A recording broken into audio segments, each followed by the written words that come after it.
আজিৰ ভিডিঅ'টোত মই ক্লাছ 9ৰ 1.5ৰ 5 নম্বৰৰ মেথছসমূহ আলোচনা কৰিম। আৰু এটা কথা হ'ল যে ছাত্ৰ ছাত্ৰীসকল তোমালোক যদি কোনোবাই মোৰ চেনেলটোত নতুনকৈ আহিছা তেনেহ'লে মোৰ চেনেলটো ছাবস্ক্ৰাইব কৰিবা, লাইক, শ্বেয়াৰ আৰু কমেণ্ট কৰিবলৈ নাপাহৰিবা, কিয়নো লাইক আৰু কমেণ্ট শ্বেয়াৰ কৰিলে ভিডিঅ' বনাবলৈ বেছি মন যায়। ভিডিঅ' চোৱাৰ শেষত তোমালোকে এটা লাইক, কমেণ্ট আৰু শ্বেয়াৰ কৰিবা আৰু লগতে যদি চেনেলটো মোৰ ছাবস্ক্ৰাইব কৰা নাই তেনেহ'লে ছাবস্ক্ৰাইব কৰি ৰাখিবা। এতিয়া মই ভিডিঅ'টো আৰম্ভ কৰিছোঁ। ছাত্ৰ ছাত্ৰীসকল 5 নম্বৰ প্ৰশ্নটোত কি কৈছে যে তলৰ ৰাশিবোৰ হৰবিলাক পৰিময় কৰা। আমাৰ যিবোৰ এইবিলাক প্ৰশ্ন দিয়া আছে এই প্ৰশ্ন প্ৰত্যেকটোই হৰবিলাক ওপৰতকৈ আমাৰ লব আৰু নিচতকৈ হৰ। প্ৰত্যেকটোৰে হৰ আমাৰ কি হৈ আছে অপৰিময় হৈ আছে। আমি কি কৰিব লাগিব এইবিলাক হৰবিলাক আমি পৰিময় কৰিব লাগিব। চোৱা কেনেকৈ আমি পৰিময় কৰিব লাগে। 5ৰ 1 নম্বৰ অংকটো কি আছে 1/√7। এইটো যদি আমি সলভ কৰোঁ, আমি যদি সলভ কৰোঁ ইয়াত কি আছে 1/√7 আছে, ইয়াত লব আছে 1 আছে আৰু হৰ কিমান আছে √7 আছে।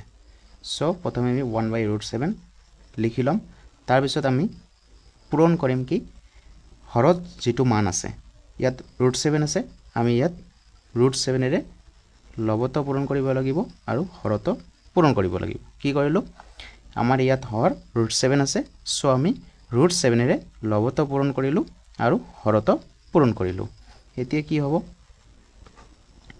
√7 × √7 কি হ'ব আমাৰ সিদিনা কোৱা হৈছিল যে যদি একে সংখ্যাৰ মাজৰ ৰুটৰ পূৰণ হয় সংখ্যাটোৱে হয়, তো ইয়াত ক'ব আমাৰ 7 হ'ব। ইয়াত আমি 7 বহুৱাম আৰু 1ৰে আমি √7ক পূৰণ কৰিলে কি হ'ব √7 হ'ব। ছাত্ৰ ছাত্ৰীসকল এইটোৱে আমাৰ 1 নম্বৰৰ সলিউশ্যন। আমাৰ 2 নম্বৰ অংকটোত কি দিয়া আছে 1/√7 - √6। ছাত্ৰ ছাত্ৰীসকল আমাৰ ইয়াত এটা নতুনকৈ জনাৰ কথা আছে। ইয়াত আমাৰ কি নতুনকৈ জনাৰ কথা আছে তোমালোকে চোৱা। আগৰটোত আমি কি পাইছোঁ 1 নম্বৰটোত কি আছিলে চোৱা, আমাৰ ইয়াত হৰত এটাই পদ আছিলে, কি আছিলে √7 আছিলে, কিন্তু এইটোত চোৱা 2 নম্বৰ অংকটোত চোৱা কি আছে 1/√7 - √6 আছে, অৰ্থাৎ ইয়াত দুটা পদ আছে। আমাৰ যদি হৰত দুটা পদ আছে, আমাৰ দুটা পদেৰে আমাৰ লবতো পূৰণ কৰিব লাগিব, হৰতো পূৰণ কৰিব লাগিব। আৰু এটা নতুন কথা হ'ল যে যদি আমাৰ চিনটো মাইনাছ দিয়া থাকে তেনেহ'লে আমি প্লাছ ধৰিব লাগিব, আৰু যদি প্লাছ থাকে তেনেহ'লে মাইনাছ ল'ব লাগিব। ইয়াত আমাৰ কি আছে মাইনাছ আছে, আমি প্লাছ ধৰিব লাগিব। সলভ 1/√7 - √6 ইনটু কি কৰিম আমি ইয়াত মাইনাছ আছে, আমি প্লাছ ধৰিব লাগিব, কি আছে √7 প্লাছ √6। ইয়াতো কি ল'ব লাগিব √7 প্লাছ √6।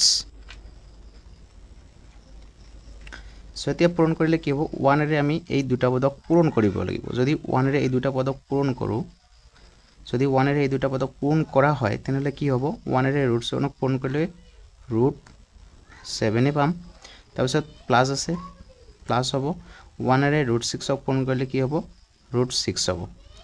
তাৰপিছত ইয়াত কি আছে চোৱা, যদি আমি এইটো এৰ মান ধৰি লওঁ, ইয়াতো এইটো প্ৰথমে √7 আছে, ইয়াতো √7 আছে, ইয়াত মাইনাছ আছে চিন, ইয়াত প্লাছ আছে, ইয়াত √6 আছে, ইয়াত √6 আছে। এইটো কি হ'ল আমাৰ এৰ মান, এইটো হ'ল এৰ মান, এইটো বিৰ মান, বিৰ মান। a - b a + b। ইয়াৰ আগৰ ভিডিঅ'ত মই সূত্ৰটো আলোচনা কৰিছিলোঁ, কি আছিলে যে a + b × a - b = কি হয় a² - b²। সূত্ৰটো এইটো আছিল, কি আছিলে a + b × a - b = a² - b²। আমি এই সূত্ৰমতে আমি এইটো লিখিব লাগিব। a মানে কি পাইছোঁ √7, √7² মাইনাছে সূত্ৰত মাইনাছ বহালোঁ, তাৰপিছত কি আছে বিৰ মান কি আছে √6 আছে, √6²। এতিয়া কি হ'ব ইয়াত √7 আছে √7 থাকিব প্লাছ √6 আছে √6 থাকি যাব আমি এতিয়া √7ক স্কয়াৰ কৰিলে কি হ'ব √7 * √7 = আমি সংখ্যাটো পাম কি পাম 7 পাম তো ইয়াত 7 বহুম মাইনাস আছে মাইনাস ইয়াত 6 আছে √6ক আমি দুইবাৰ পূৰণ কৰিব লাগিব √6 * √6 কি পাম 6 পাম সো ইয়াত আমি কি বহাব লাগিব 6 বহাব লাগিব এতিয়া কি হ'ল এটোতো একেই থাকিব আমি যেহেতু প্লাস কৰিব নোৱাৰো √7 প্লাস √6 থাকিব আৰু 7 ৰ পৰা 6 বিয়োগ কৰিলে আমি কি পাম 1 পাম সো আমাৰ আনসাৰটো হ'ব আমি 1 টো নিশ্চয় আছে আমি এটো লিখিব পাৰো না লিখিব পাৰো সো ইয়াত কি লিখিম আমি √7 প্লাস √6 এইটোই আমাৰ হৈ গল 2 নম্বৰ অংকটোৰ সলিউশন সো তোমালোক স্ক্ৰিনশট লব পাৰা সো ছাত্ৰ-ছাত্ৰীসকল এতিয়া তোমালোকে 3 নম্বৰ অংকটো চোৱা 3 নম্বৰ অংকটোত কি আছে 1/√5 প্লাস √2 সো আগৰটো নিচিনাই আগত কি আছিল দুটা পদ আছিল আগৰটো ইয়াতো আমাৰ কি আছে দুটা পদে আছে কিন্তু আগৰটোত কি আছিল চিন মাইনাস আছিল এতিয়া কি আছে প্লাস আছে সো আমি কি কৰিম আগৰটোৰ দৰে সলিউশন কৰিম সো 1/√5 প্লাস √2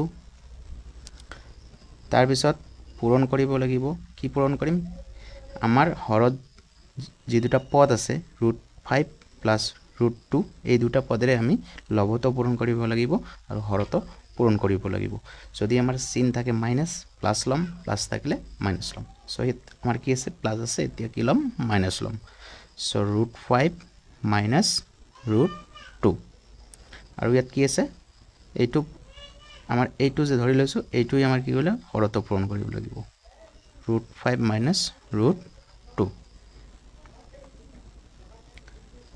সো 1 এৰে আমি এই দুটা পদ পূৰণ কৰিম কি হ'ব √5 মাইনাস √2 এ থাকিব তাৰ পিছত আগৰটো দৰে হ'ল এটো a ৰ মান এটো b ৰ মান so a plus b a minus b equal to কি হয় a square minus b square so a মানে আছে √5 square minus তাৰ পিছত b square মানে কি হ'ব √2 square এতিয়া এটো আমাৰ এতিয়া আমি এটো √5 ৰ পৰা √2 বিয়োগ কৰিব নোৱাৰো কাৰণ দুটা পদ আমাৰ কি সদৃশ নহয় সো এই দুটা আমাৰ একেই থাকিব √5 minus √2 এ থাকি যাব আৰু ইয়াত আমি √5ক স্কয়াৰ কৰিলে কি হ'ব অৰ্থাৎ √5 দুইবাৰ পূৰণ কৰিব লাগিব √5 * √5 কি হ'ব আমাৰ একে সংখ্যাৰ মাজত ৰুটৰ পূৰণ হ'লে আমাৰ সংখ্যাটো পাও কি হ'ল আমাৰ 5 থাকি গল সৰি 5 ইয়াত মাইনাস এ মাইনাস আৰু √2 * √2 পূৰণ কৰিলে কি হ'ব 2 হ'ব সো এটা হ'ব কি হ'ব 2